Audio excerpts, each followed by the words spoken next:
know exactly what is out there.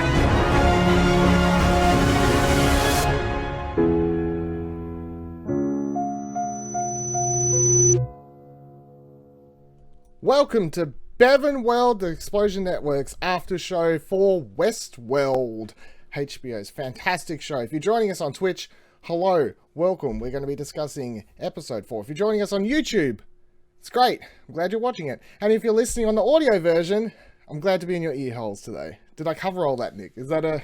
You did.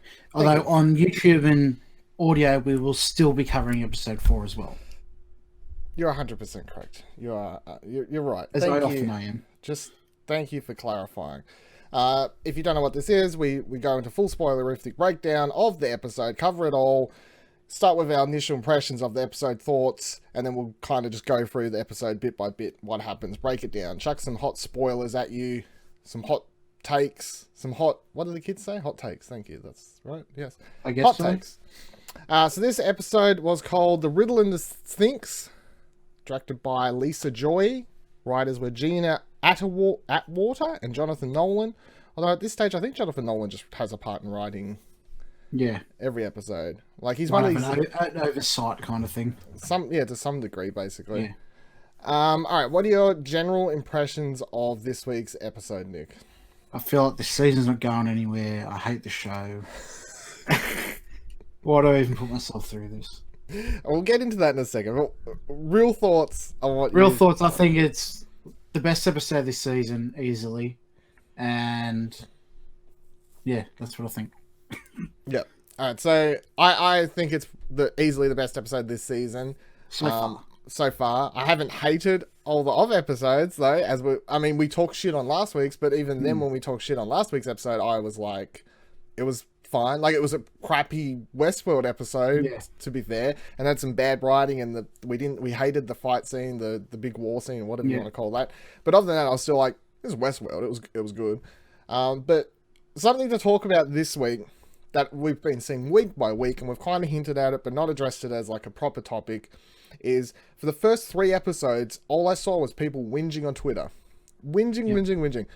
Boring, moving so slow, boring, moving so slow. I'm going to stop watching Westworld if it doesn't pick up soon.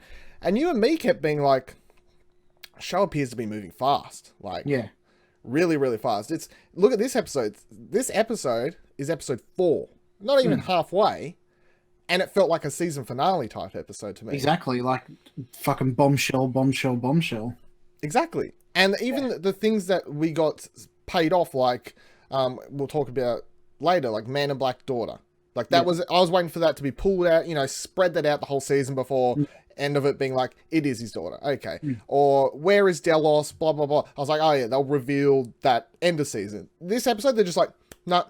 And you were like, what the fuck is going to happen for the rest of the season? The idea that the show's been moving slow for the 3 episodes prior to this, nonsense. Do people forget the first season? I truly think it's the people that are complaining about it aren't the audience for the show. I think they're the kind of, whether there's nothing wrong with liking, but I think it's the kind of people that want it all served up on a platter, don't want to think about it or have theories or take in the fine details or anything like that. They just want to experience the story. This is one of those shows that I think is so much better week by week. Like, if this show was a Netflix show and it was all dropped and you just binge watched it, it wouldn't be as good. Part of the experience of a show like this, Westworld, Game of Thrones used to be the same, was that it is great week by week to watch it and then spend that 7 days to think about it, boil some theories, talk to your friends about it, all that sort of stuff. And people are acting like it should... Like, I swear Netflix is fucking with this show to some point. Like, people online complaining about it, like, it's not moving fast enough, blah, blah, blah. I'm like, is that the Netflix age of, like, television binging getting to people? Is it not moving fast enough, or are you used to watching a whole season in 3 days? Yeah, and it's... If you think back... Because I know, like, the guy I work with, for example, he told me a couple months ago, he's like, oh, I watched Westworld over the weekend or something like that. He's like, it was alright. I'm like, it was alright? It's fucking fantastic. It's like one of the best TV series we've had in the last 5 years. It was alright. I'm like, he's like, oh no, it's just like because I binged it in like 2 days. I'm like, well, that was your problem. Yeah. I was like, it's not made to be binged, I don't think. I think it's a very much in the moment kind of show. I don't know how it would hold up when it's all said and done and you go back and try to watch it, because you miss out on the whole experience. I think when you've already seen it once, when you're rewatching it, it's a little bit different. Yeah, no, I mean like newcomers, like Yeah, watching yeah. it 5 years down the track, when it's on the list of greatest TV shows or something like that. Yeah, I told him, I'm like, you need to get on board for season 2, watch it episode by episode, because that's the way to watch this show. This is not a binge show. This is not a wait till it's out, I'll binge it all over a weekend type show. This is, you need to be part of the experience, part of the discussion. But it's weird. I don't like, I keep seeing people, I saw so many people this week tweet about this episode saying it was the greatest episode of Westworld there has been so far. I don't think so. I mean, it's up there. I think it's a really fantastic episode. It wouldn't be my favorite one. But the idea that this is the episode that saved so many people from dropping off stopping watching the show, if that's how you feel, honestly, you're going to go back to feeling like that in the next couple episodes, I feel like. Especially when it looks like the next episode is going to be focused solely on Maeve in Shogun World. Yes, exactly. And then they're going to watch that and be like, oh, yeah, it was cool, like, to see that, but, like, get back to the story or something like that. It's okay, so that I'm going to get sick of seeing that on Twitter if that's how the show's kind of going to move along, I guess. Westworld. It's going to annoy me. All right, let's jump into the episode, though. So let's start with the opening scene. Get a bit of Rolling Stones. Scottish man masturbating. Well, I introduced it as the Rolling Stones. You said old man masturbating, but both of us were correct to some point. So that's all that really matters in the long run. So as it breaks down, we have an unknown house when you first see it. Yeah. One unknown type of apartment it looks like to be. And they do reveal that it's Delos in this kind of thing. Very much straight away looked to me like a prison holding type scenario, which it is revealed to kind of be. It is a holding cell, but it's not a prison. But you can tell straight away, so it's like it's got everything in there he would need to use to live. It's like the exercise bike and all the food and entertainment and whatever else. There's some futuristic weird holding cell type thing. Quarantine type cell. Yeah, sure. Yeah. That works. And we see him do some bits and bobs, play some records, dance around. That just shows general daily routine, really. Yeah. And then William stops by. And William comes in and says that it has been... So his timeline here, I didn't get exactly to the point, but because there's confusing bits of information. Yep. He says it's been 15 years. I think that's 15 years since they started, like, initially working on the research. Like, he hasn't been in there for 15 years. It's 15 years since they've started working on the program, or since like William got in charge of that section of the company or whatever. At which point Delos was still probably working for the company, but it's like they've been working on this technology for 15 years, I gathered. And then he explains that the reason Delos is in there, that we can see up to this point, is that he's in there and we're supposed to believe it's still the real one. And they're in there and they're studying him. Did you ever believe it was the real one? No, I didn't. No, me either. No. It doesn't come across of him, like, recovering from whatever he had. No. Because he's like, oh, I'm dying, and blah, blah, blah, blah. It was off. The whole scene was off. Yeah. Purposely, of course, because it is off, I guess. But it was given away a bit too easy. I don't mind that you guess that in the first couple of seconds. Like, that's not really him. It's fine. So William says they've been studying him, blah, blah, blah. They go through this whole talk back and forth.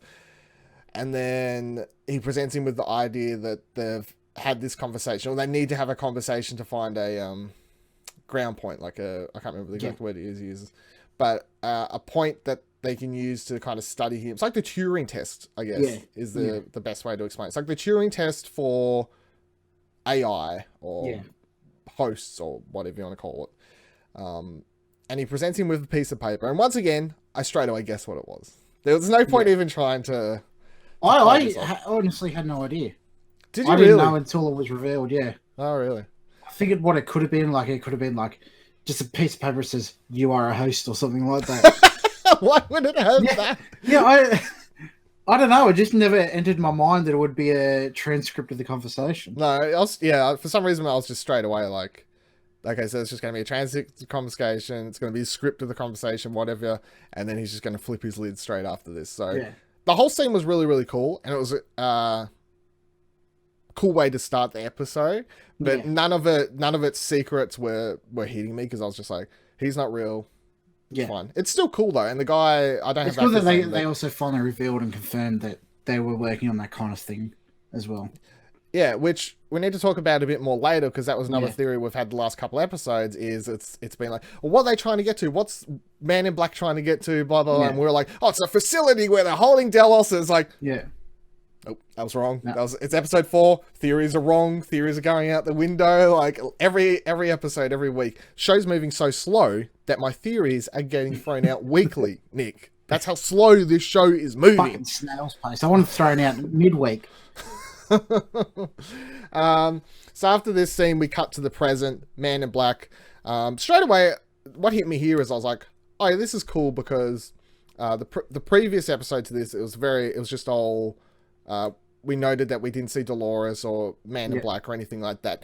And this season, they've kind of adopted a more, I suppose the easiest way to explain it is a Game of Thrones-esque way of focus, because Game of Thrones would do that thing too, where it's like, this whole episode's about Jon Snow. This whole episode's about Daenerys. This episode, we're going to cut between fucking everyone. And then the episode after, we're just going to focus on 2 people. And they appear to be going that kind of line now, where they're just kind of focusing on different characters here and there. Season 1 was very much constantly flicking between all the different characters, and they had to, because of the gist of that season and the big secret being the reveal that it was completely different timelines. So they couldn't really just focus on young William for an entire episode and then the Man in Black for an entire episode, because it would just reveal the curtain. Yeah, the whole thing was you were thinking they're in the same place at the same time. Yeah, so they constantly needed to have that flick back and forth at the right moments in the right scenes to keep playing the audience for that. So this season, now at episode 4, I'm like, oh yeah, cool, they've adopted a little bit of a different storytelling technique. Which is fine. No, I don't think it hurts it at all. No, I don't think so. I'm quite happy. Like, I loved... Apart from that one scene, last week's episode had some cool moments. The Maeve stuff was cool, all that other stuff. Next week, we're going to get a whole bunch of Maeve in the Shogun world, being a samurai or whatever. Cool. You're not going to be missing Man in Black shit after this week's episode when you've got that next week, because this episode's just like fucking everything that's exciting about these characters, and next week will be... It almost feels like the X-Files, where they had the episodes that were lore dumps, like the overarching lore dumps, and then episodes which were Monster of the Week episodes. Yeah, I guess to a point, because... Well, next week will be interesting for that. Yeah. It'll be like, is this just a kind of Monster of the Week type episode as far as you could get in the Westworld show, or is there actually going to be a lot of stuff happening in that side of in that new park to do with the actual main plot? It could go either way. It could just be like, fuck everything else, we just want to give you Shogun World and give you some glory, fucking people getting limbs cut off and shit. People cut off, yeah, so I'm happy with either direction personally. But back in the present, we get the Man in Black comes up to a stall, people working on train tracks and little marketplace and whatever else set up here, and they're building the train tracks with dead bodies. Not even dead bodies, alive bodies, until they put nails through them and change this thing. And then he points out that the train tracks are being built in the wrong direction. Meant to be going north. Meant to be going north, but going west. So that's leading them to a completely different town than they was originally planning to go to. And once again, he just notes, Ford's just leading the storyline here, leading him in the. Did you take the people they're laying as like the boards as guests or hosts? Mixture? Yeah. Possibly. I didn't feel like they were particularly shown to be guests, but they could have just been a mixture of everyone. I feel like, I have this theory, well, it's not really a big theory, but I feel like as the show progresses, they're just going to make less of a big deal about explaining who the guests are and the hosts are, and kind of just grouping them together. And then we'll get to a stage where we're watching the show, people are dying, and you'll kind of just be going, well, are they real? Are they not real? Does it matter? Is that the point? Like, if the guests are dying, it doesn't matter if the hosts are dying, guests. I wonder how many guests there are in the park at any one point. Because I feel like there wouldn't thousands. Be... You reckon? Yeah. Yeah, I don't know. I just don't get that impression. I feel like it's like area size is big enough, but like thousands of people in that town at the beginning, like. I think the important thing to note is that the town and most of what we see in the first season, from the current, what we now call, when we're talking about season 2, the present, Yeah. that timeline that we're watching, everything we saw from season 1 took place 48, 72 hours prior to this. Yeah. You know, like, that's like we'll get to it in a little bit, but what's the fuck, Elise, just in a second. But when you see in this, your initial reaction is, how the fuck did she survive up there for so long? Yeah. Like, season 1 must have been forever. And you're like, it's probably only been a day or 2 days. Exactly, like, because you first season flicking back to the past and blah, blah, blah, blah. You're watching stuff happen, repeating, going to the Man in Black prior to the, like, the timeline is so all over the place that you don't really realize. And you're used to watching HBO's Game of Thrones, which is kind of like, they traveled for 6 months across the country, but it happened in 30 seconds. Yeah. So that show's timeline of events is just, don't even think about it, because it'll just fuck you over. Whereas this one's, you can think about it and it actually kind of does make sense. Yeah. I guess. All right, so talking about her, let's get on to the next. So after that scene, it cuts to this. Last we saw Bernard, Clementine knocked him out and with the end of a gun last episode. She's now dragged him up to this cave. My initial reaction is, what the fuck is she like doing this? Yeah, that was so random. It's random, but it's a lot of these things you can just pay off easy with must be forward. Yeah. You know? I feel like that's a scapegoat for a lot of things, which can I pay think off. it might actually be though, yeah. But it might, if it pays off to actually just all be that, then it makes sense. Yeah. But up until because the point, it wouldn't make sense, because she's working for Dolores supposedly. It wouldn't make sense that she'd drag him off. no, she to this- wouldn't. Yeah. Exactly.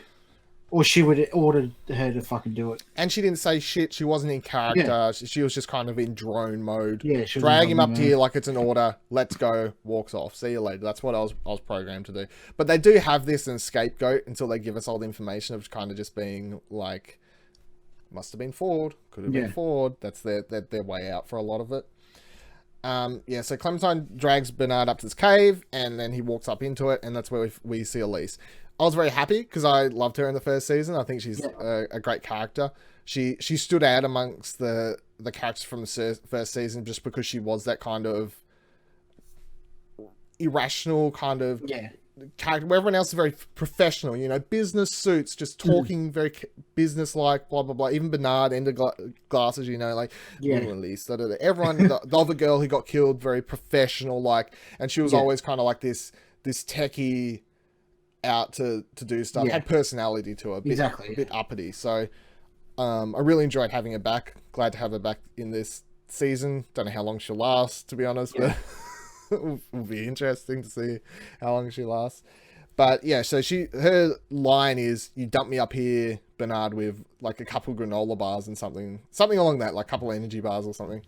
Which, funny thing to me, it looked like fucking tomato sauce sachets. Really? Than anything. Yeah. They probably just went unbranded or some shit because they didn't fucking pay anyone.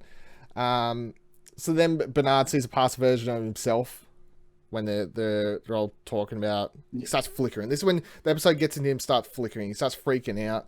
He shoots the thing off her, whatever she was strapped down with. Lock, the lock, chain or whatever. Chain and lock off her, and then he starts freaking out. And he's basically trying to tell her to help him and like chucking his computer system at her. She's just trying to run away. She's like, fuck this shit. You're the one. At this point, she doesn't realize. She doesn't realize. She thinks he's just a human who literally kidnapped her and tied her up in the park. But then the computer system or tablet thingy falls out, and she opens up and realizes, oh shit, Bernard's a host. This kind of makes more sense, I guess, that he could have been not aware of what he was doing. So guess I'll help him. The weirdest thing to me is how casually she accepts that. Like, there's no freak out moment or anything like that. That he was a host. Yeah. I feel like she had a little bit of a reaction of like, oh, it's like, but in the moment, I guess it's just, fuck, what do I do? Do I let him die? Do I guess I get to it. And then we do cut to black before he wakes up. And it's like, I've fixed it a little bit. For all we know, she could have been sitting there the whole time going, fucking, this is fucked. Yeah. This is really, really fucked. Like, this is fucked. Like, I knew him for so long. And then, she does have those couple lines, though. Yeah. She's like, you had a human, you had a wife, Yeah. your family was dead, blah blah. And then she's realizes she's like, you had a backstory. Yeah. So that was her kind of her working through the thought process, I guess, through it all. So then she wakes up. Bernard tries to explain the situation to her. Now she wants to just fuck off. She's like, I'm going. They're gonna come get me. Bernard's trying to explain what's happening. He's like, we're fucked.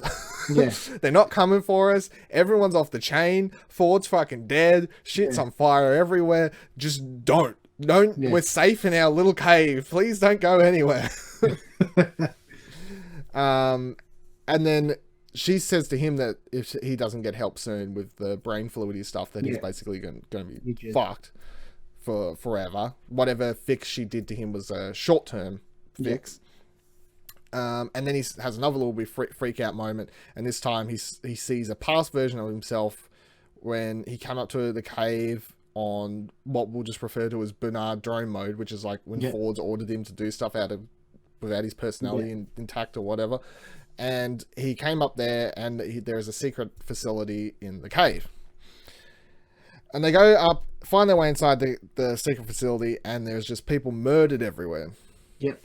Bodies very thrown reminiscent of the facility that Tessa and him went to. Yes. And it's not just like shot. There's fuckers impaled on shit. Yeah. Thrown around. You're like, this is obviously done by hosts or something. Yeah. Because the humans aren't going to pick up another human and impale unless they're the Terminator.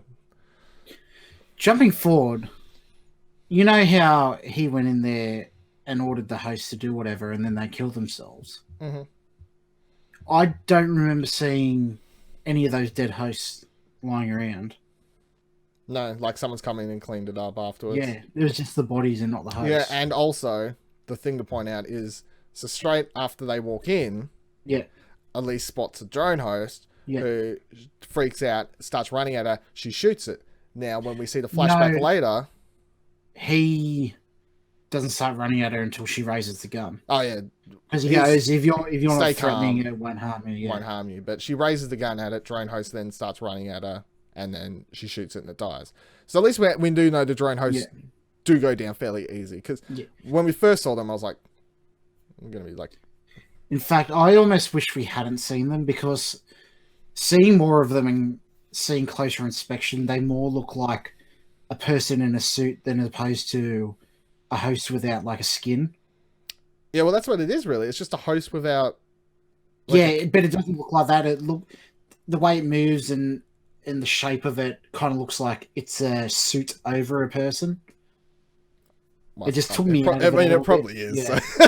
I know, it probably is, but seeing more and more of it, the more you pay attention to it and realize I know. I get what you mean, yeah. Like, they were scary in that first episode. We saw, like, really freaky. I found it still freaky that moment where she did raise the gun, and it kind of started moving towards her like a Terminator-esque, like, just raises the arms to start coming at her, and then goes down.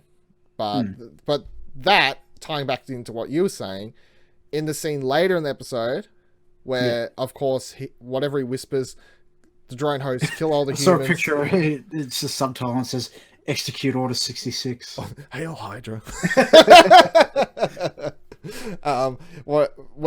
So the drone hosts kill all the humans in the place later in the episode towards the end of it, and then they all snap their own necks. But then, of course, as you're pointing out, there isn't any when they go in there. Plus, there's a drone host still left in there. Exactly. So someone's gone back in there at some point and left another drone host there and cleaned it up. But interestingly, left all the human bodies, which is weird, but sure. I guess we'll find out more later. So they after killing the scary drone host, Elise finds some brain stuff and puts it into Bernard to save him. I'm glad that is solved, really, because I was kind of... They now get to play with his things fucked where he's just in this floating timeline, which they explain later. But I was going to get annoyed if all season it's like, oh, you need to top up a little bit of brain fluid. Oh, you need to find someone to top up a little bit of brain. I was like, I'm going to get sick of this, like, survival-esque Bernard. Like, do you want to release that on Steam for $10? Bernard Survival Simulator, where you're going to find fucking brain fluid every hour to top up. I was going to get kind of annoyed at that. So I'm happy It's that's like a Dead solved. Rising where you got to get the vaccine for your daughter. Yes. Like, I don't want this. So I'm glad that's a thing. Cutting next scene, we see now we can just straight up explain. Up until this point, I was referring to her in my notes, and it's written here in my notes as the Raj woman because she didn't have a name. So it's either I write the mysterious woman or No, she's called Grace. is that what she called? Like in the first? That was her name in that episode. The other. Well, that's episode. not her real name, and we know that by the end of the episode. But I couldn't remember what her name was, and I'm like, whatever her name is, I'm pretty sure that's not what it is because that's not the Man in Black's daughter's name, and that's what was going with the theory last week, and I was sticking to it. So I just wrote the Raj woman because she was from the Raj world, and that's not what she is. She is indeed Emily, as we find out. From here on out, I'll just refer to her as Emily. So Emily is dragged to the Ghost Nation, bumps into Stubbs. Yep. Old Stubbsies. He's sitting there, and they're trying to play with me. They're like, he's gonna be killed by Ghost Nation. I'm like, I've seen the future. He's fucking alive. Don't even try and fuck with me. Look, this show's back and forth all the time. You cannot lie to me. You're not killing a Hemsworth on this television station. It's not gonna happen. You're not killing a Hemsworth. It's not happening. You'll get Thor come down and the younger one. Like they'll all just come in like, can't kill our big bro. Can't kill our big bro on this show. Less successful bro. Yeah, a big, way less successful bro, but it's you can't do that. So Ghost Nation yelling with whatever stuff. She at Stubbs, she gets sat down next to him and she says something like, "Oh, he said the future." Some mum just crap, basically. Like they're running on a story or something. Yeah. Some people's the time's coming or some crap. Yeah. And he says, "Oh, you've spent enough time in here to learn their language." She's like, yeah, something like that, I guess. And then he says, "Don't worry, we'll get out of here soon." And then she says, "I'm not looking to get out of here." Which straight away, I'm like, she's 100% the Man in Black's fucking daughter. Don't even try and fuck with me right now. I'm glad that they didn't fuck around with it. Yeah, I didn't want a season of this. I'm so glad. This episode with them just paying off things so fast makes me so much... Not like I was down on the show, as we've talked about, but it just makes me so much more excited for the rest of the show, knowing that I'm not going to have to every episode go, just, I'm fucking 99.9% sure, just confirm it for me. Yeah. Which they do by the end of the episode. I'm glad they didn't drag it out just to be annoying, which a shittier TV show, I feel like, would have. Drag it out for all season. Perfect length of it. And of course, they cut straight from her scene to the Man in Black, because they're giving you little hints. They're like, "Oh, did you know that's who the daughter is, and the guy and the person and stuff like that." So, Man in Black, they rock up to Lawrence's hometown, his little city, Mexican town, place, whatever it is. I didn't grab the actual name, which we saw in the first season. Of course, they did go there in the first season, and when they went there was a very busy town, and they had Dolores, and then they had the other scene where young Man in Black came through there as well, and they did that whole cool episode where it was like, oh, they're both kind of here, but they're different. Are they there? They was here on the day before one another. Are they going to bump in? What is going on? It's all tied it in. So the town's all empty. They sit down, try and get a drink. Man in Black puts his gun on the table. Guy comes out to serve him. He's fucking shaking it. Whiskey's going everywhere or whatever. And he tells him, he's like, "I haven't even shot anyone yet." Which I like that line. He's like, "What are you freaking out for? I haven't even shot anyone yet." It's a very smug line. And then Lieutenant dude, Confederati dude. Yeah, Craddock was his name. Craddock.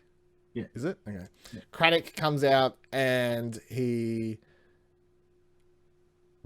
takes him. He's like, "Here you go. I've taken the whole town hostage. Here, come into the church. Look, here's your family. Here's everyone else. I've gone a bit loony." I found this whole thing with him really weird, this whole episode. I think it's the part of the episode I didn't like the most, was I feel like they kind of, like, after seeing him in the first episode, I understand that he's like, I got that betrayed by someone. Yeah. That was a cool line where it's like, "What are you doing here?" And then Man in Black asks him, and he says, "Oh, I got betrayed by someone," and Man in Black says, "Who?" And he's like, It's some "Someone bitch called named White." And then Man in Black's like, "Good for her." Like, which kind of plays into the thing that maybe there's this weird shipping theory where people like the idea of online and Reddit and stuff of these two getting back together at the end of the season, you know, like their romance getting back together and actually just being together, Dolores and Man in Black type thing. What's a shipping theory? You don't know what shipping is? No. It's like Tumblr fucking word for like people who like to, you know, like Raylo. People who like to theorize like Ray and Kylo Ren getting together. Ship them. Oh. I can't believe you've never heard the term shipping. No, I don't go down the fandom hole. We're literally doing a fucking podcast all about one television program. Fanfic, not fandom. This is a fandom show. I mean fanfic. Don't know if you're not aware. But yeah, people like this theory of those two getting together by the end and that kind of being part of the story. Because of course they fell in love in the first season when they were young, and then when he found out there's a Ray thing, and then the whole thing. I don't see that being a thing, but I did appreciate him kind of acknowledging her, considering he has such hatred towards her as far as we're concerned, and it was a little bit of a good for her, tips the hat. Yeah. Rocket Mum in the chat, shipping equals relationship. There's the official dictionary meaning. I can't believe you've never heard of shipping. That is so crazy to me. That's so weird. So then they come on the church. What did you say his name was? Craddock. Craddock. I didn't write down his name. I forgot to, because spoilers, he dies later. And I was like, I don't need to learn that for future reference. He going along, he's trying to get, he's like, who's in charge of the town, can do some deals with me. He wants guns. I think I didn't really understand his main purpose. He wants guns, and he wants them to maybe go after White? Dolores? Is what I was gathering. Like, no, they want to go to glory, but I think they're at that point where they're at the end of their storyline and they don't know what the fuck they're doing. Yeah, exactly. They're just a little bit crazy. Yeah. Yeah, because, I mean, he just does nothing. It's just like all episodes, just loopy, shooting people, drinking, whatever. Doesn't really know what he's doing. Man in Black finds out where the guns are from Lawrence. He says, buried in a grave out back. We'll sneak out and grab them. It'll be really great. Also has a cool little line where he says, like, Lawrence is trying to say, I don't want to be shot down in front of my family. Tries to make Man in Black sympathize. Says, how would you feel if your daughter saw you got shot down? Like, how do you reckon you should feel? And he's like, I don't think she'd mind. Like, which kind of just sums up once again the relationship they have. So then, he stands up, says, I know where the guns are. Let's do a deal. Craddock? Holy shit. Craddock. Mr. K. Lieutenant K says, what do you want out of it? C. Lieutenant C says, what do you want out of it? Go get the guns, search for the guns, and Man in Black just basically says he just wants to take them to where he knows where you're trying to go, you know, the gates of glory. This whole season's about, whereas the first season was all the maze, got to solve the maze, and this season's still kind of the maze, but it's more the gates of glory are going to open for you. There's so much of this shit this season, but that's what he's like, I can lead you to the gates of glory. I know where they are. That's what we're doing. Then we cut back to the past again. We're back in Delos's fancy little holding cell room once again, and they cut through it again quickly. This time the music was Do the Strand by Roxy. So he's dancing, which I saw a great gif of online. Someone took that. Yeah, actually dances really well. It's fucking fantastic. He's like going, and it's great, especially for that character, just to see him doing all that. It's like, okay, I like it. Gets a visitor. It's William, of course. Repeat of last visit. Little bit older. Not it's they subtly go, he's getting older. And then when they get to the last point we saw from the start of the episode, when they reveal the paper to be this script or a manuscript of the conversation that they had up to the dot. Delos's reaction I like, because he's kind of like, this is fucking freaky, but at the same time, well, it passed then. Let's fucking go. Like, that means he acknowledges that means he must have died and that he's in his new body. But I mean, he knew that's what he was going in for, so I guess he's kind of just like, oh, that's good news then, right? I am in a robot body, but I'm alive. It must have worked. Let's get down to it. So as you would, starts asking questions straight away. Yeah. How long's it been? Is my wife alive? Dead? Williams, your wife's dead.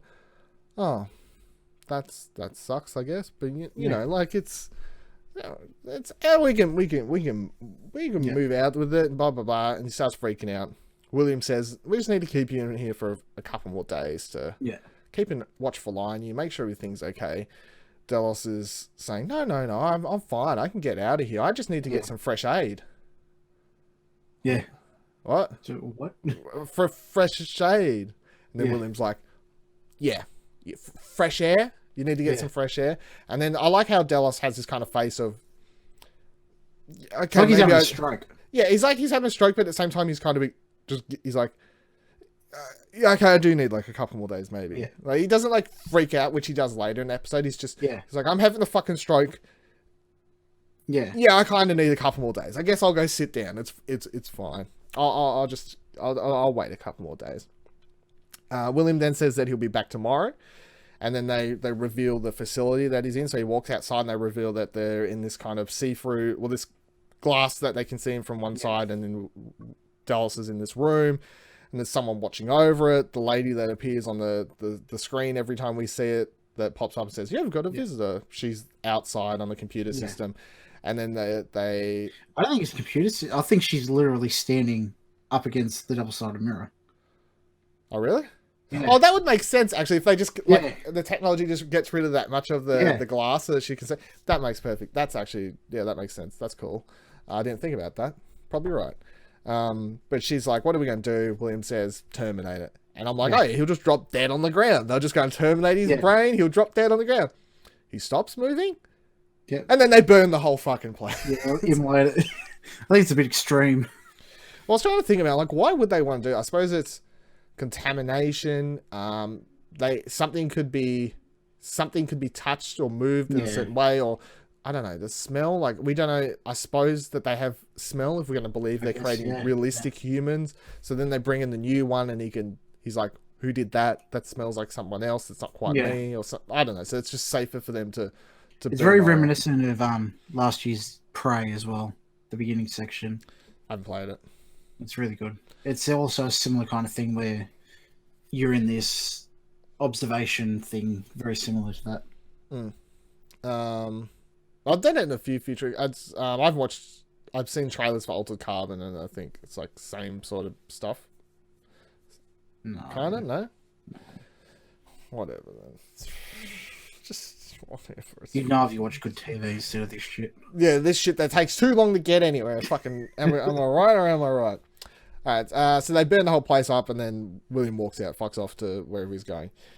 Interesting thing about thinking about all these scenes now, when we know what we know by the end of the episode, is I kept thinking, oh, he's walking out, and he's in a Delos facility somewhere, or wherever. But now we know that every time he's walking out into the park. Yeah. So at this stage, is William walking out into the park and leaving, going back to his family, or is he simply living in the park, basically? I think he's just living in the park. Yeah. That makes I honestly don't think he's left the park in fucking however long. However long, the amount of time that he's testing and coming back to check up on Delos, he's just living in the park. Yeah. I like that. Yeah, I think that's the route I'd go down with. That's why his wife killed herself and his daughter hates him. Yeah. I would guess maybe he comes out every now and then, maybe if he had to do board meeting type stuff, or like maybe come out at Christmas time, like, hey honey, here's a rock that I got from Westworld. Like, here's a host head. Yeah, because I like the theory that he's just so obsessed with it at this stage that he's not even leaving. He's not like flying in weekly or whatever, like, let's check up on Delos. He's literally just, I'll grab my breakfast and I'll just walk over the facility because I'm already in the park. So we cut back to the present time. Man in Black, Lieutenant C. They're sitting there, having a chill old time. Lieutenant C's just fucking with people.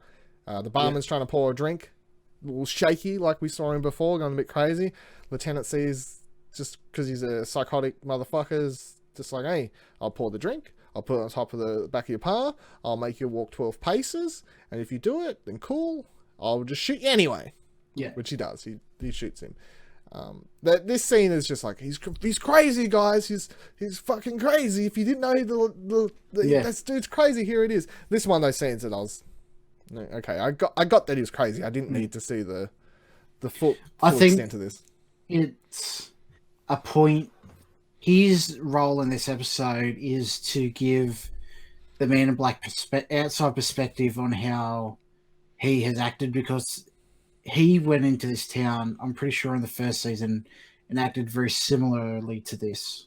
Basically, I guess. Not as bad, I don't feel like. Yeah, though. not as bad, but it's kind of like a motivation for his, I don't know, his supposed redemption arc, if that's what it's going to be. I think they're supposed to build him up to be so bad to make you hate him, that when he does kill him later, and Man in Black, which we'll talk about in a bit, obviously, Man in Black does his whole shootout, kills everyone, that kind of saves the day, that you're supposed to go, oh, maybe he's turning a new leaf, trying to be a great guy, like trying to be the thing. But I personally didn't need this scene to get that he was already an asshole. Like, the church scene, him yelling at everyone else, blah, blah, blah, blah. The scene with him at the bar, which we'll get to in a little bit too, before he Man in Black kills him.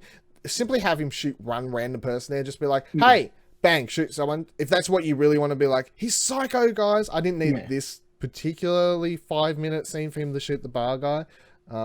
Doesn't ruin the episode, of course, but if I'm like trying to nitpick things out of an episode that was primarily great in all factors, this is probably the one scene that I'm like, could have ditched it, could have done without something else. So after that, we cut to Ghost Nation, and they've tied everyone up that they've got hostage, and they're kind of at this beach area, and they're like looking out at the water or whatever, and it's nighttime. They've got torches lit up, and everyone's tied down. And Emily manages to grab a lit up torch, wave in a bunch of people's faces, and make a fucking run for it. And you're like, cool, that makes sense, because you're the Man in Black's daughter. We're going to find out by the end of this episode. Of course you're not fucking dying. Stubbs, old mate Stubbsy's still stuck there. One of the Ghost Nation people come up to him, whisper something in English that I completely missed. I don't know what it is. Oh, really? I didn't catch it. He says, and I'm paraphrasing him, it's something like, you only live as long as anyone remembers you. Okay. Which, did you take away anything particular from that? Is it just gibberish? Just general... No, I think it'll have a meaning, but it's not very clear on it. Like, it's very poignant at the moment, like, I guess like an analog like Delos, no one really remembers him now, so is he ever even really alive kind of thing, I guess. But I think it'll have a more concrete reference point later on. We'll find out. Do you think it's interesting that it's said in English? Because we've never seen one of them talk in English before this scene. I believe so. It definitely shows that there's some other factor in play here. Behind the strings? Yeah. Also, it's funny to note, before they get moved to there, I think there's like, we'll take you to see the first one or something like that, and the guy that they take him to see is the same guy that was in the club that saw Logan, so he's technically one of the first hosts as well. That would make sense, yeah. Which is the one that you pointed out to me in the message last week, or whatever it was, that when they have that brief glimpse of like Maeve, the person coming in to murder a family, it is that host from that we saw the club. Yeah. So they're like tying in little factors here and there. It's like that guy was in that scene because guess what? He's actually the Ghost Nation person who is now, we're going along the thing that he's one of the original hosts up there with Dolores, and he's also the one who murdered her family or murders her daughter. It's all coming full circle, blah, blah, blah, blah, blah. Not throwaway character line. Yes, I that's what I'm saying. I missed that, and I tried Googling for it before, and I couldn't find the line, but I was just like, I remember I was sitting at my TV, he creeps in, he's about to whisper, I'm like, okay, sit very still, Dylan, got to pay full attention, got to catch this line, we got to write it down, we got to pay attention, we're running a show where we talk about stuff in Westworld. Laptop ready. Not a fucking word did I hear that. I got surround sound speakers on around me everywhere. I'm like, I needed fucking headphones on to catch that. I did not understand anything. By the time you finish paying attention, it was already over. Yeah, basically. I spent more time prepping my brain, like, need to catch it, need to do it. Professional podcast, Westworld Aftershow. Catch the line, Dylan. You fucking suck. You're bad at this. So, yeah, then we cut to Bernard after this. He wakes up, got the brain fluid filling him. Feels a lot better. He's like, this is great. I love brain fluid. It makes me feel great. I mean, there's an official name for it, but I keep forgetting it. I'm like, it's not important enough. It's like cerebral fluid or something. Cerebral fluid, yeah. Which is brain fluid. Yeah. Good enough, sure. And then Elsie explains that he's basically experienced, there's something that's fucked up in his head, that he's more or less experiencing all of his timelines at once. Which kind of comes back to what I was talking about last week when the future Bernard walked into the thing with Charlotte in the future timeline, and then the way that scene was edited, he was like, are they cutting back, or is it zoom in on him like he's having a freak out and now he's experiencing the past? Yeah. Which kind of makes more sense now. So, and it gets even weirder when, in a little bit, they go up to the door and they're trying to break down this door, and Bernard says to Elise, no, don't try and shoot down the door. But she can't hear him. And he's like, I'm not really here, am I? And he turns around. I got confused. I was very fucking lost at what was going on. It was really cool. I really enjoyed that because you never truly know where Bernard is or what he is influencing, or whether the people around him are even truly responding to what he's doing or anything like that. What scares me about this, and I'll throw it out now, is there's going to be a fucking scene where it could be edited and done so well that they can have Bernard say lines, people respond, and we think they're all talking to one another and it's all part of the scene, and it's revealed later that three people were having this conversation and it's just edited to make it look like Bernard's talking to him, and Bernard wasn't even fucking there. Like, he was experiencing a completely different time. It's going to happen, some shit like that, and it's going to blow my mind when by the end of the season they're like... they don't set that up without doing something like that. Yeah, this Bernard flashing back forward timeline, whatever stuff is going on, is going to pay off, and is their version of the timeline shit from season 1 this season, I guess. It's just, they get to mess around with it. Well, did you understand, like, in your mind what was happening with the door and he's turning around? Like, because he's there with her, but then he's not.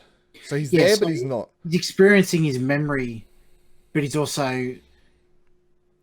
he's experiencing his memory being there with her, but he's also thinking, I guess in a way, what I could have done different or something like that, or I know what's on the other side of the door, don't open it. Like, almost if like you're watching a horror movie and you go, don't do that. It's like, he has the future information that it's bad, but that was weird. Yeah.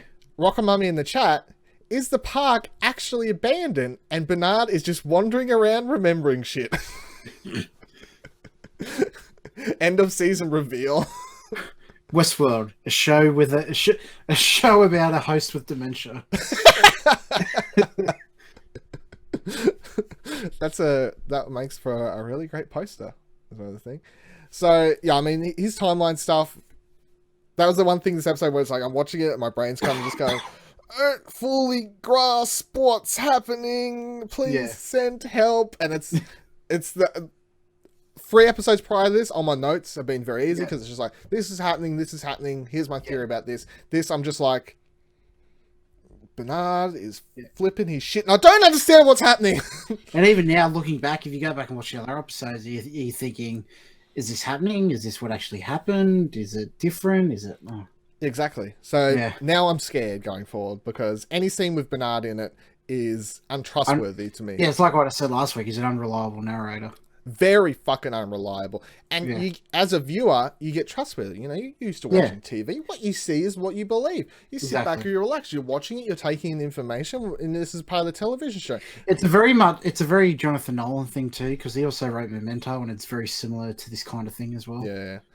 But I'm gonna, every time a fucking Bernard scene comes in now though, I'm gonna start to feel relaxed because I'm just gonna come out from another scene with Man in Black or whoever else and be like, that's what's happening is happening. And we'll cut to Bernard and I'll be like, no, Dylan, Don't trust fucking anything you're watching right now at all. This is all lies.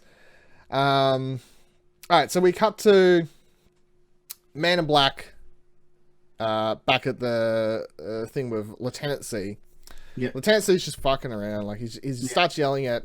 He's yelling gibberish to Man in Black about how blah, blah, blah, pearly gates, etc., etc., pouring himself drinks, drinking away. And then you've got Lawrence outside who's getting beaten up in the rain by one of the other dudes. And then Lieutenant C starts fucking around with his wife. Yep. Says, here, take a drink out to him. And of course, we're all thinking, we just saw the bar guy get shot. Blah, blah, blah, blah, blah. So she's going to bring the drink out there, and then he's going to probably shoot him. This is one of the coolest scenes in the episode. Oh, yeah, easily. Definitely one of the coolest. Even in the show, really, I think. Yeah. Because just the way it's edited Yeah. is and shown and doesn't give you too much information. It's just like flickers of images and kind of relies on the audience to put together what was going through Man in Black's head.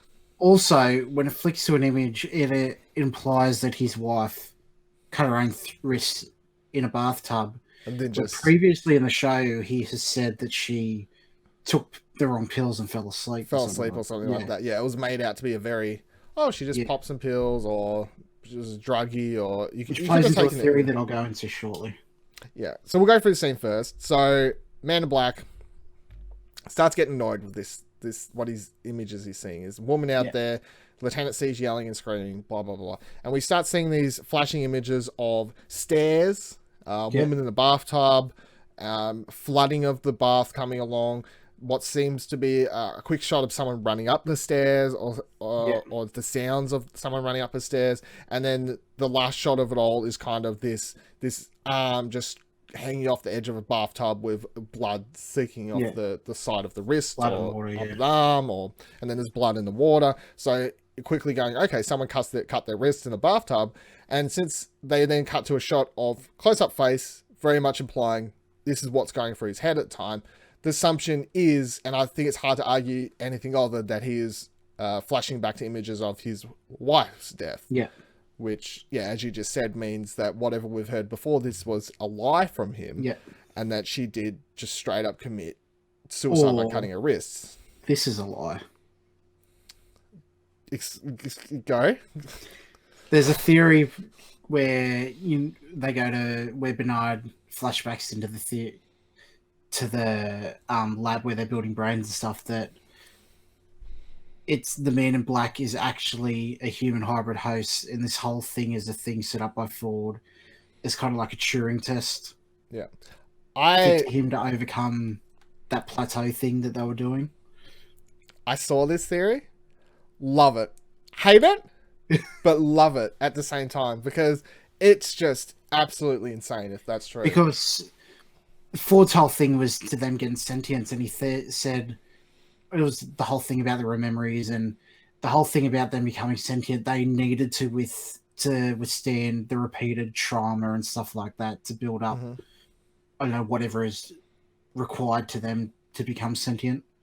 So this is, And Ford has said several times straight to Man in Black's face, this game is for you. Yeah. Or lines along those types. And then the maze could literally just be solving the problem to full sentiency. Exactly. I don't know if that's the official word, but to being officially sentient. Theory blows my mind if it's true. It would be fucking nuts. I would love to see the payoff. I feel like it would piss off so many people, but at the same time, it would be amazing. They're already pissed off anyway. Yeah, that's true. The show's shit. But just the idea that this whole thing is really just this big Turing test for his character, and that, because then you go along the lines of other types of things. So William finds out he's gonna die or something soon, or he starts aging or whatever. So he's like, "No, fuck it. I'll start working on technology for myself. Fuck Delos." And that's kind of what, like, gives up on Delos. I'm in charge of the company now. Stop putting all your effort into trying to work out his. Try and work out mine. Try and solve my problem.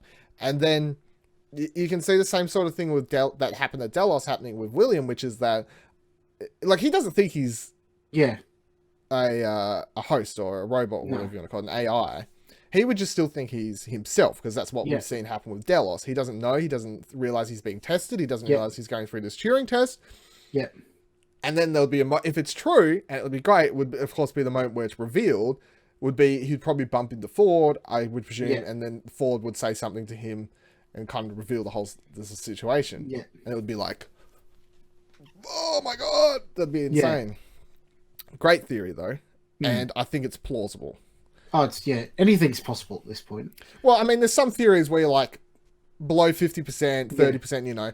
I'd give this one above 50%. Oh, yeah. Easily. Judging on stuff that's been happening in the show and what would make sense and knowing what type of show this is, I would give it above 50% mark. It's very much also the flashback to the wife committing suicide is also, it's portrayed in a way that's kind of like an anger point, like how Mae flashes back to her daughter, Bernard flashes back to his son dying in hospital, that kind of thing. It's true. It's very, very true. No, it's going to be fucking nuts, though. One thing that I did see for this theory, which I'll point out in a second, that I think is bullshit. So, after all this, he has his whole flashbacky sequence. He then has this speech. I can't remember the full speech, but the main part is that you've been talking about death, blah, blah, blah. Yeah, you think you know your death, you don't know him at all. Yeah, you haven't realised you've been sitting across room this whole time. Slams bottle fucking into the neck. Great moment. Oh, Loved yeah. it. It was great. I love Ed Harris as an actor. He's fucking terrific. This show is made for him in this role, basically. Yeah. And I love Ed Harris. It's also an actor show, because the guy that plays Abernathy, the guy that plays Delos, everyone really, Bernard, all the people playing, presumably all playing hosts, are just fucking fantastic. I would say that, this is the hey, Ed Harris, would you like to be nominated for an Emmy? Yeah, this is probably the episode that they put forth to be nominated. You missed out on Enemy at the Gates. Here, this is your chance. This is have one for this. But I think he's really fantastic in this episode. So then he slams down the ball, sticks into the dude's throat, starts going blue, grabs his gun, shoots this dude, bends around the corner, shoots this dude, thinks he shot everyone, and then he does at some stage take a shot here. That when I was watching it, was like, okay, just grades the top of his shoulder or something. Also goes into a theory that he seems to be able to withstand a whole lot more damage than what somebody. People were saying this. People were like, he got shot, he just rubbed it off too easy. Yeah. As far as I could tell, he just simply got grazed by a bullet. It's not like he took it directly in the shoulder and was like Dolores was kind of like, no big deal, I'm the fucking Terminator. He did notice it, he did look at it, and he wasn't bleeding at all in any of the scenes after this. So I was like, pretty sure it's just a graze, like just nipped him off the top or something like that. Not a big deal, but that is like, if it did hit him directly, that's too big of a giveaway. Like if he got shot in the shoulder or anywhere else and he kind of just played it off like Dolores, that's the big even giveaway. Like previously where he got shot and it wasn't really a big deal. He gets in there, digs it out, and does his little fucking thingy. I guess so, but I suppose that well, you start thinking like, oh, if he was like a proper host, they have the rules. Yeah. But it's like, well, he's not a proper host. Yeah. So he's acting like a human would, which is it hurts. It's in my shoulder. Yeah. It's not going to kill me straight away. I can actually go and fix this. Yeah. So it's up in the air with these things, but they're playing a fine game. But it's all going to come out being not true anyway. But it's fun to think about. It's fun to theorize. That's what we're here for. That's what we're here for. But I like his shootout scene here. I thought that was cool. It reminded me of Unforgiven, actually. Yes, it does. Yeah, at the end where he bursts into the bar with Gene Hackman and that. Yeah. That's the scene that, I know, not very similar setup or anything, but for some reason I was getting those kind of vibes from this. And, of course, this show's going to pay homage to Western movies because it's Western, so then we cut back to the past after this scene. And we get William visiting Delos once again, but this time it is the Ed Harris played William, which was cool to see. We hadn't seen that yet. Yeah, which is, it blurs the line where previously we thought of William and Man in Black as two completely separate entities, where this one is the first time it truly blends the lines of them being the same person. Yeah, no, like, well, I mean, if I see Ed, I'm calling it the Man in Black. If I see the other guy, it's like, that's William to me. Where this is the other actor pretending acting to be like Ed Harris, where this is in turn Ed Harris acting to be like young William. Yeah, basically. And we haven't really pinpoint. I mean, he's talked about in the first season. He like explained when he became the Man in Black. Yeah. Is he reckons it's when he murders Maeve's family, I believe. Yeah. That's his whole thing. He's like, when I did it to test myself to see how much, ruthless or violent I could be without not caring or whatever. And that's when I truly become the man I am or whatever. So, but we don't know at this stage when he comes into the room if that's happened yet. We don't really know if he's actually the Man in Black yet or if he is still William. Which is it's a weird thing to talk about. Is he the Man in Black yet? It's like, is he? It's weird. Is he Batman yet? Has he got the fucking capes come out? So they go through the whole usual thing. He's still got the bottle of booze. He still comes in, still says, apart from one thing, which of course is that Delos does have enough of a brain to go, I think it's a good point to bring this up too. Each time we go to it, you can always see a book on the bed, and that book is called The Sirens of Titan. It's by Kurt Vonnegut Jr. First published in 1959, his second novel. It involves the issues of free will, omniscience, and the overall purpose of human history. So, are we going with they've purposely put that in there for him to read to help him? Possibly, or it's a thing for the fans. I don't think it'd be something they put in just for the fans to peer out and go, oh, look at this. But I think it'll have not obvious significance, but significance in a way. Yeah, I don't think it's the type of show where they'll put in something that's an Easter egg that could, like, if people notice it, that it kind of ruins a character. Like, why would they be reading that or something along those lines? So it's either they've put it in there and they're like, hey, read this. Making him read it to kind of help with him come to terms with his Turing test, or he just literally wants to read it because he thinks he's been in there for 2 days and he's like, I'll read about fucking AI. Either way, I think everything put in there would be in a way that they have put in there to think would help acclimatize him to being that would make something sense. like that. I did like the moment when he came in and he freaked out for 1 second. I was like, who the fuck are you? Yeah. And then they have a couple new lines, which I find is interesting because, of course, these break the path of the usual, William, my boy, sit down, blah, blah, blah. But he gets straight back into it after the whole, you look like shit or you've aged or whatever he says. And then it's straight back to, oh, you've got some, what do you want to drink? Oh, that they only give me fucking whatever he says, like apple juice or... what was it? Yeah, something like that. Some random shit. Also note to last 2 times he's poured the drink and had it, he said, when you aim to cheat the devil, you at least owe him an offering. But this time he goes, when you've cheated the devil, you owe him an offering. I did not pick that up. Did he? He changed the line? Yeah. Interesting. I know because at this point, I think he realizes he's a host where the last 2 times, at that point where the last 2 times he didn't know. So you think he's aware of the fact as soon as William walks in the door? Yeah, well, with William being I don't know, 30 years older, and in his mind, it's only yesterday that he saw him. Yeah, but do you think he's aware of it before William walks in the door? Or do you think once he sees William's age, I think he's aware of it once he sees William. Okay, so because he sees William, sees how he's aged, his brain clicks, realizes, and then the line changes. Okay, yeah, that makes sense. Yep. And then they go through the whole thing, kind of back and forth as they usually would. William saying the lines here and there. Yeah. Delos then begins to struggle to say fit as a fiddle and starts having a fucking stroke once again. Cognitive plateau is the words William uses to describe what is happening, and he's more or less kind of going, fuck you, like we're at the point where we don't know what to do. We're kind of giving up. We don't know what to do. You'll manage to be stable for a max of a couple hours before freaking the fuck out. Now, what do you say? This cycle we're at, I don't know, it was something like, it was quite a few days or months at least that before he started to break down. A long enough period of time, they're advancing each time. Yeah, they're advancing. Yeah, to some degree. He's saying like, it's like the mind rejects the reality of like cheating death or something like that. Yeah, he says it's like your mind's rejecting the reality of the situation. And then, this is the 194th time he's been brought back. No, it wasn't 194th because when Bernard and Elise get in there, it's the 149th. Oh, 100. Yes, that must be 149 right then. Which is very ominous. Like, I put the 9 and the 4 in one direction. Yeah. Which goes, is the 150th attempt the one that's hidden away in Abernathy or something like that? Do you reckon they'll do another one if they didn't burn that one? I don't know. I don't think we've seen the last of him.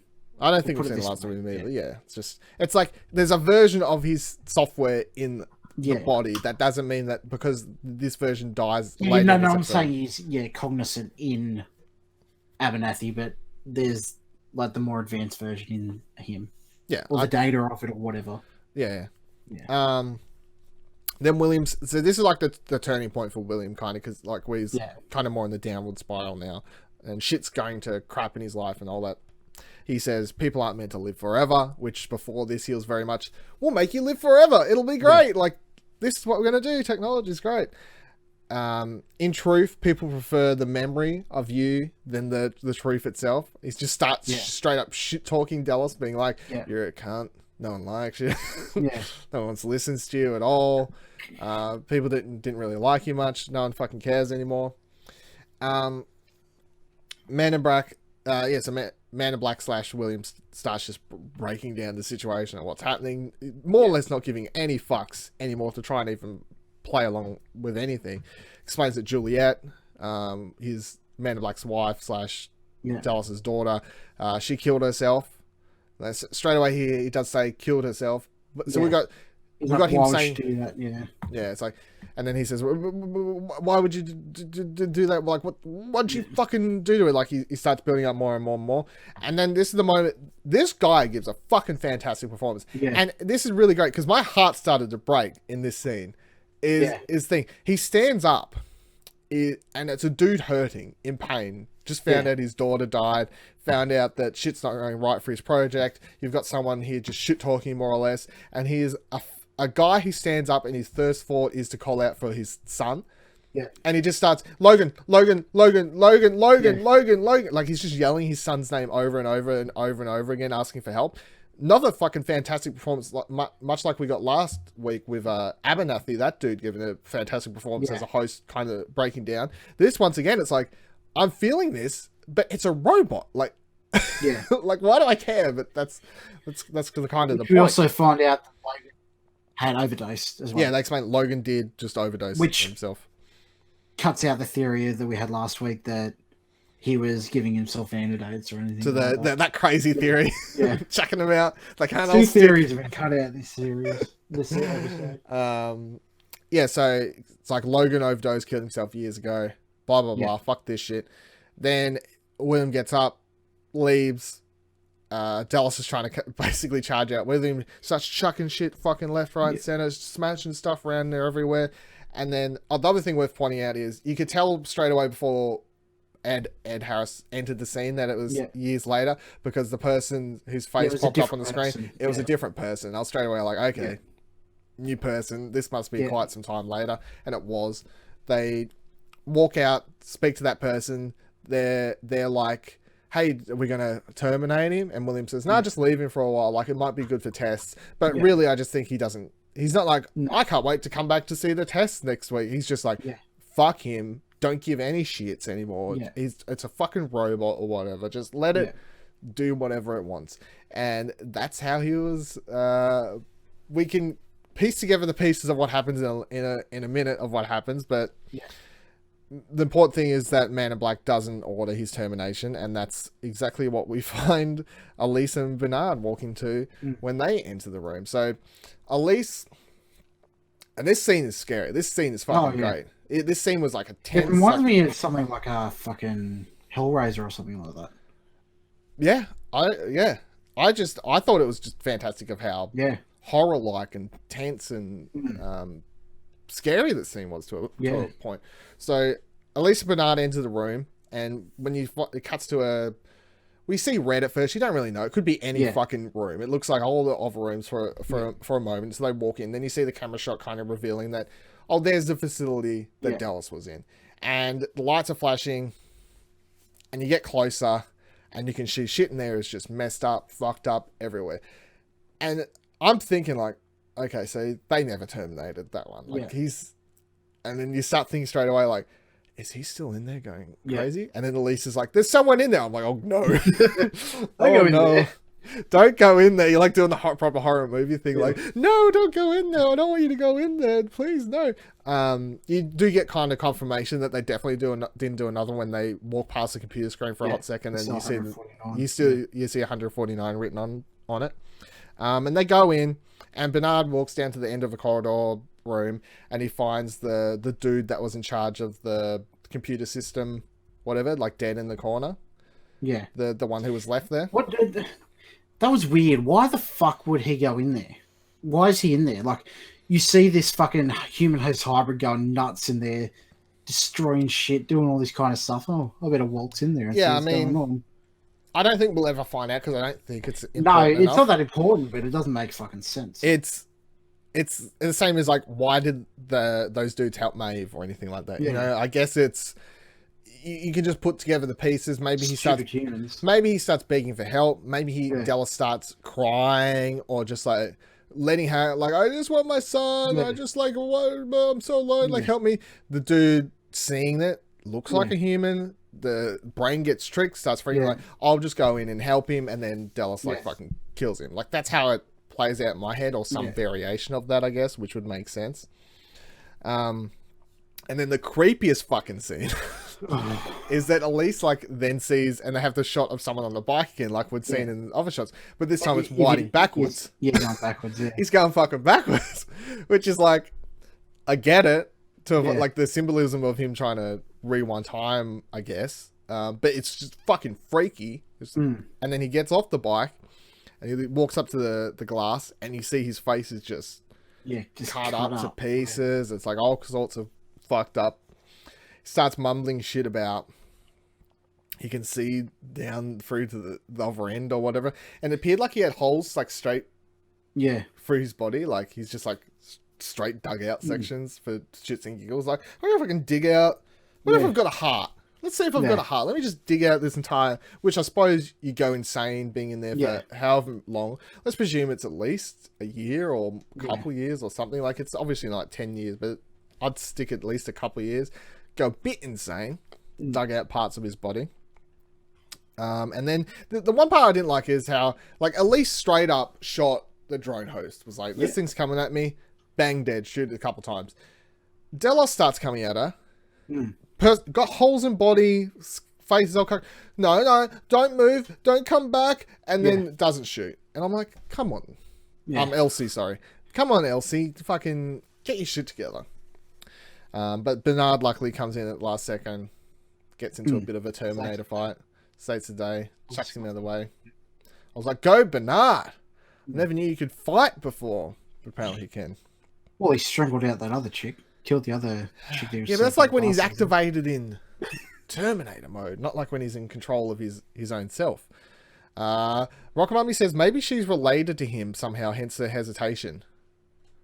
No, I don't think so, because she didn't, when they leave, she didn't recognize who he was, because Bernard goes, that was James Delos. That was James Delos, and she goes, oh, I thought he died fucking 30 years ago or whatever. Yeah. I mean, even if it was related, I guess it would be like how Logan ain't having kids if he's died on an overdose, whatever else. As far as we know, I think it would go back to the same argument as Dylan, how she didn't shoot him, it being looking like a human as opposed to the drone host, which is obviously not human. I guess that's what I'm willing to forgive it as, like her having that split human second of being like, looks like human, can't pull gun. Yeah. But at the same time, I'm like, look at it. It is not human. Like, look at it. Exactly. Let me down, Elsie. Let me fucking down. So then they chuck him to the ground. He starts muttering a whole heap of stuff. They leave the building, and then he starts creeping back over, like trying to make his way out. And he's sitting up against the wall and muttering the same saying again about, gotta give an offering to devil if you're gonna. He goes, they think that there was a father above and below, but the truth was it was just a father below, and looking up he saw his own reflection or something like that. Yeah, the devil and two creators, one above and one below, but I looked into the water and I saw only my own reflection, or something along those lines. And then gonna give an offering to the devil. Yeah. Blah blah blah blah. kind of just sits there, and then Elsie does activate the termination protocol finally, and the whole place just goes up in flames. So there goes 149, which of course, as you was just saying before, does beg the question, was that actually the last one, or is there 150 somewhere else that's the perfected model or the real one? Are we going to walk out into a room one day and there will just be a perfected, the actual Delos, or are we still sticking to the Delos USB information is inside Abernathy's head, which I suppose is still the theory to stick to at the moment. There's no information that we get this episode that takes away from that being the main theory, I guess. Now with... Oh, sorry, go ahead. You're right. I was about to move on to the next one. What I want to say goes on off where Bernard comes in and goes Terminator mode. Terminator mode? Oh, yeah. Like with the drones and all that sort of stuff? Yeah. Okay, yeah. So Bernard, when they're back they walk back into the main room, and they go, oh, that was fucked up, wasn't it? Who's that? As you just said before, Bernard says that was Abernathy. James Delos, sorry. Yeah. The psycho robots, I'll get confused in my head. That was Delos. And she's like, oh, I thought he died years ago. And he's like, he did. Interesting, Bernard. My glasses on the end of my face. I look real fancy when I'm like, he did, didn't he? That's interesting. And then he starts flashing back and remembering about this unit that he's making. This red object that looks like an apple or a gem or something. I don't really know. But he's making it in this room. They've said it's a controller object. Plot twist is Willy Wonka and they're making but they did say it's an object that he reckons that Ford had him make for another human. Yeah. Or like a control object. Yeah, which goes to other theories of him. So there's other theories that, like, the obvious one is Ford created another Ford. Another theory is that Ford created another Bernard, like an actual Arnold. And that was him waking up on the beach. Yeah. Yes. Yeah. Yes. That is the part. Now, it's plausible and because the whole thing has been about Ford regretting what happened with him, with Arnold and that. And then if we assume that is Arnold and they see all the hosts in the water, he goes, I killed them all. It could be him flashing back to when he got them all killed and he died himself. Which isn't... He was talking about the hosts in general, not the host in the water there. Yeah, how are you going to explain like him still seeing off? Like him having like the skits out, like which seems like him flashing back. Could be the plateau thing. Could be, I guess. I mean, it's a plausible theory and it would be an interesting one. I still... If I was going to pick one, I would go with the Ford made a Ford before Ford made another. Yeah, I think it's the one that makes sense, but I think it's too obvious to be the correct one as well. Sometimes the most obvious one is simply the correct one. Sometimes, sometimes with these types of shows, we try and overthink it so much. Which also explains why Ford still has a playing hand in everything that's going on. So much is set up to a point that seems ridiculous that he's not still behind the wall, like being in charge of it. And I'll go on about that in a little bit because the little girl scene. Yeah. But to finish up this one, so you get Bernard's flashing back to seeing the rest of the scene play out with him making the object. So he's there. He finishes making this little gem red type object that's a remote control or controller or whatever. We don't really know at this stage what exactly it is and how it works. We know it was for another human to some degree. He then sees all these other scientist dudes enter the room who look at Bernard like, what the fuck are you doing here? But at the same time, they're like, know who he is and are kind of like, all right, like he's allowed, I guess. Like they give him a look of he shouldn't be here, but they know that if he is, it's fine, I guess. Yeah. Like they can't do anything about it. It was odd. Like they give him a really odd look. And at the same time, Bernard's obviously reaction to them entering is, well, I didn't know they were coming here, and I don't want them to know that I was here. So then he whispers Hail Hydra or Order 66 to the drone host. The drone host, and then that have this code put into them like the clone troopers from Star Wars, and they proceed to impale and murder and everyone else around the room. So that's how that whole scene plays out. And Bernard does actually participate to a point where one comes crawling to him and he does a nice little overhead stomp, snap the whole neck. American History X.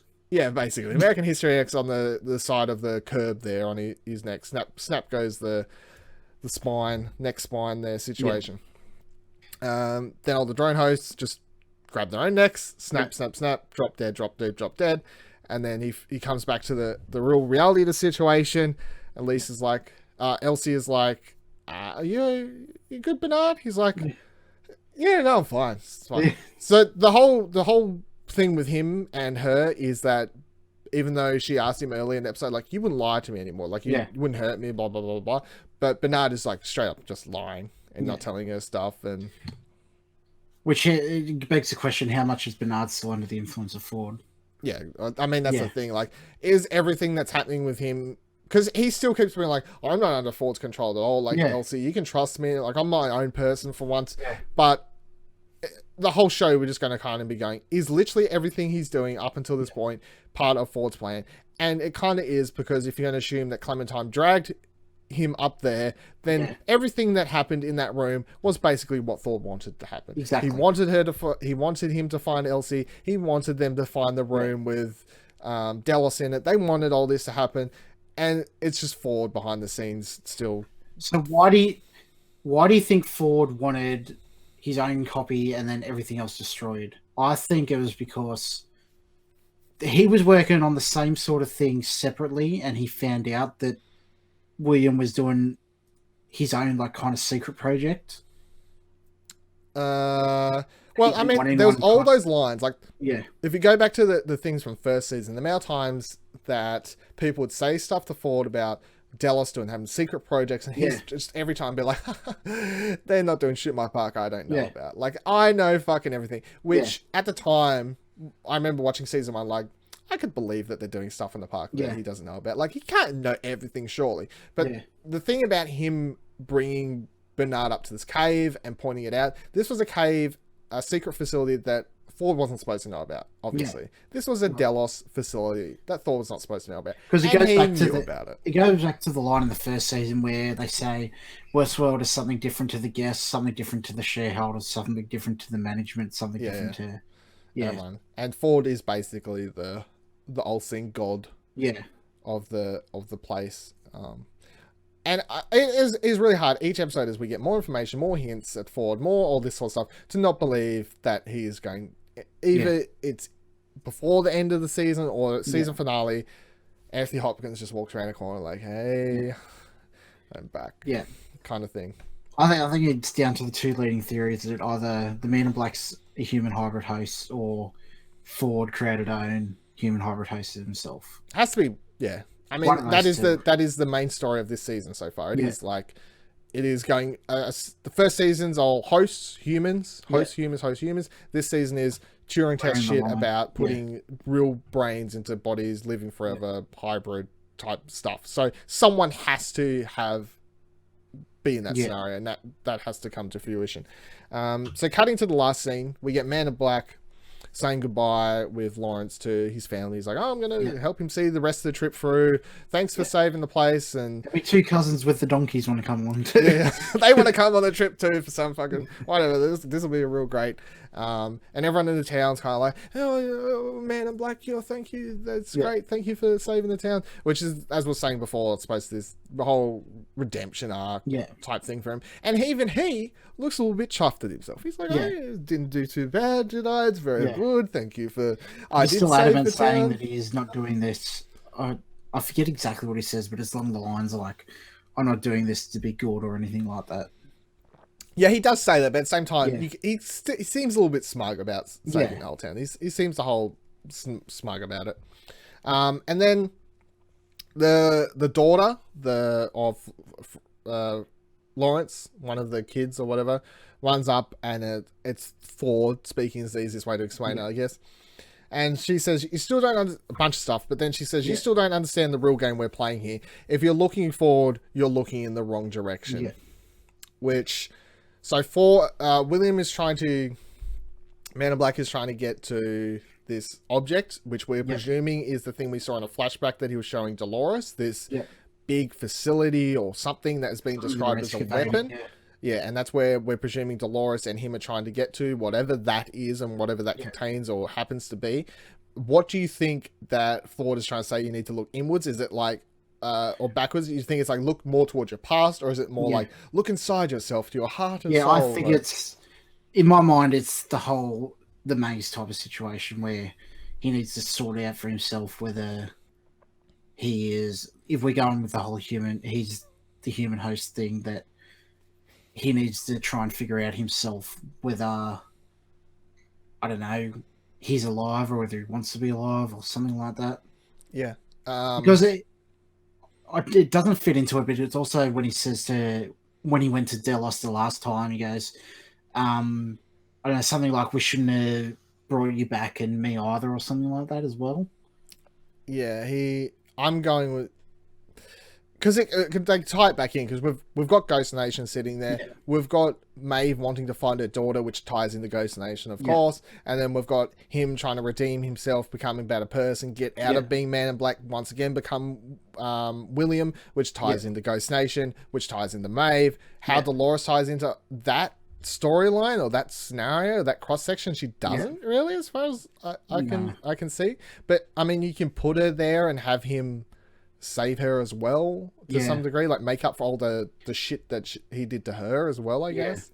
But that's what I kind of believe that as well. It's not like look at your past, like find the point where you become the Man in Black, which we've been told is that storyline, the moment he went in there and just killed them all, and go back there and look at that and figure that out. So whether or not he realizes that, and then he goes to her house, I guess, and then meets up with Maeve there, and then they have a whole altercation. I guess is the road we're going down now, maybe, or he just like, fuck that, I'm still going to go to the weapon. I can see them meeting up at the place where the weapon is. Not like episode 7 or something like that, and then dealing with that whole whatever it happens to be, and then him realizing he needs to go to wherever Maeve's house was or whatever and find the daughter, and for whatever reason that needs to pay off. Rocker Mummy in the chat, are we thinking that Bernard could be that human/android hybrid, considering he's modeled after Arnold? I think that's one of the prevailing theories, that he's going to get a human hybrid brain copy of Arnold, and that's the Arnold that woke up on the beach. That's one of the theories. Yeah. So Arnold on beach is human. It's actual Arnold, not Arnold. Bernard. And they're calling it Bernard, but it's actually Arnold. And then the one we're seeing in the past is still Bernard, and he's dead before the real Arnold wakes up on the beach, is the theory that we're kind of going on that road, if you want to believe in that one. And then the last scene of this episode, cool, fucking fantastic. Once again, as I said, I love it. It's beautiful shot of them running through the sunset, but on horses, coming up, really great kind of Western-esque shot. And then you see a girl riding up from the other end of it. And she has a grey hat on, in case you missed, a grey hat. Oh, it's the woman in grey, everyone, meeting up the Man in Black. And they all stop, they stare at each other for a couple seconds, and then she says, "Hi, Dad." Credits. Fantastic. Absolutely loved it. I love how they end it there. It's great. Also, there's another thing that plays into that theory, that she will be playing the part of what the Man in Black was to Delos. The kind of like the reference point. Yes, that's why she's like, she's like, I'm not looking for a way out of the park, because she's in the park until the moment that Man in Black passes his Turing test, I guess. Yeah, which would make sense. There's too many things to tick this theory. That I don't like, because so now she never actually says, "Hi, I'm Emily, Man in Black's daughter," but we know her name is Emily from the first season, and that's what he's been referred to as, and all that sort of stuff. It's his illegitimate daughter with Dolores, and she's the true human host hybrid. Please no. We're going too deep. So once again, bringing back the question from episode 2. We're ending the show. What is the weapon? Because you're still going to stick to it being Delos in there because it was. I think Delos is still an Abernathy, but I think the weapon might be, I don't know, on the means, because when you think about it, it's technically a form of immortality, the means of making things immortal or something like that. Well, if they get the technology down to a dot with simple coding type scenario, then you could take anyone out. 22-year-old person's like, I want to live forever. Let's just take you out of your brain now. Yeah. And copy paste you. There you go. There's you live forever now. You've now got immortality. That's how easy it is. The thing that I can't conceptually get my mind around, which I've often thought about in like stories kind of like this, is it your, like, say if I died and I got transferred into a consciousness, is it a copy of my mind living on, or is it actually me? Well, I mean, that's the whole point of these types of stories, isn't it? Thing, everything from Blade Runner to fucking iRobot, if you want to, you know what I mean? Like, is it exactly? Yeah. All these types of stories are like, is that 149th copy of Delos actually Delos, or is that a copy of Delos and it's not actually? Yeah, it's something that you just can never get your mind around. You can't, because it's ridiculous and it's not something we actually have in the real world, and it's the idea of it. The idea of that just like fucks with so much of what humans believe is real, and what, like, it fucks with religion so much, and everything else is just crazy if it's possible. I kind of like the idea of this world that death is a point that the mind just can't get past. I like that too. Yeah. That's which they go, of course, with him just being like, I can't, like, your brain just won't. It's something that you can't find an answer to. It's just, you can't code that. You can't code past that into the thing. I don't know what the fucking weapon is, to be honest. Like, I'm so I'm loving this season so much, this show, which is why I wanted to talk about the Twitter hate on it at the start, because I don't understand it at all. Every episode I am like enthralled. I'm loving it. It's great. Go on Reddit, read all the theories. Well, it just goes to show each episode we've been doing is getting longer and longer. Yeah, there was so much to talk about. Yeah. I don't get it. Exactly. Even the first couple episodes wasn't like, we talked about it for 20 minutes, there wasn't much to say. Like, the episode was fine, like, whatever, there wasn't much to say. We're still talking about the fucking episode longer than the episode. It's like, that's when there's enough stuff in the show to talk about the show. Always. Definitely. All right. We will be joining... Oh, no. We will not have an episode next week, unfortunately. It'll be double length. The one after. Rip. We will not have an episode next week. The week after that, I think at the start, I will briefly just give general thoughts on next week's episode before we jump in and do the usual rigmarole for episode 6. But yeah, we won't have one next week, unfortunately, because I'm going on holidays. Woo for me. But I was like, when I saw the trailer for next week's episode, I was like, fuck, of all the weeks that I have to miss a fucking episode of BevanWorld, it's not going to be able to talk about all the bloodshed and awesomeness that I'm looking forward to in that episode. And it does look like it's going to get, and I hope it gets gory next week. I really want to see a bunch of limbs fly off and a whole bunch of shit come off. Dandy Storm 75, what's the riddle? I don't know what the riddle is. The actual riddle of the Sphinx is said in late lore that Hera or Ares sent the Sphinx from her Athenian homeland to Thebes in Greece, where she asked all passerby the most famous riddle in history: which creature has one voice yet becomes four-footed and two-footed and three-footed? Which the answer was a person, like a baby, adult, and then an old person on a walking stick. So a lot of these things with the titles and stuff like that, it's like you can look up the full thing like that, and you can spend too long trying to like mold that into fitting each role of the riddle into someone in the show. But it's like, you don't need to think about too much. Thematically, it's got something to do with the show, sure, and you can try and work that out, but there's no point trying to perfectly fit everything into the roles of the characters in the show and all that sort of stuff. And Rock and Mummy said you can try and do it by yourself next week.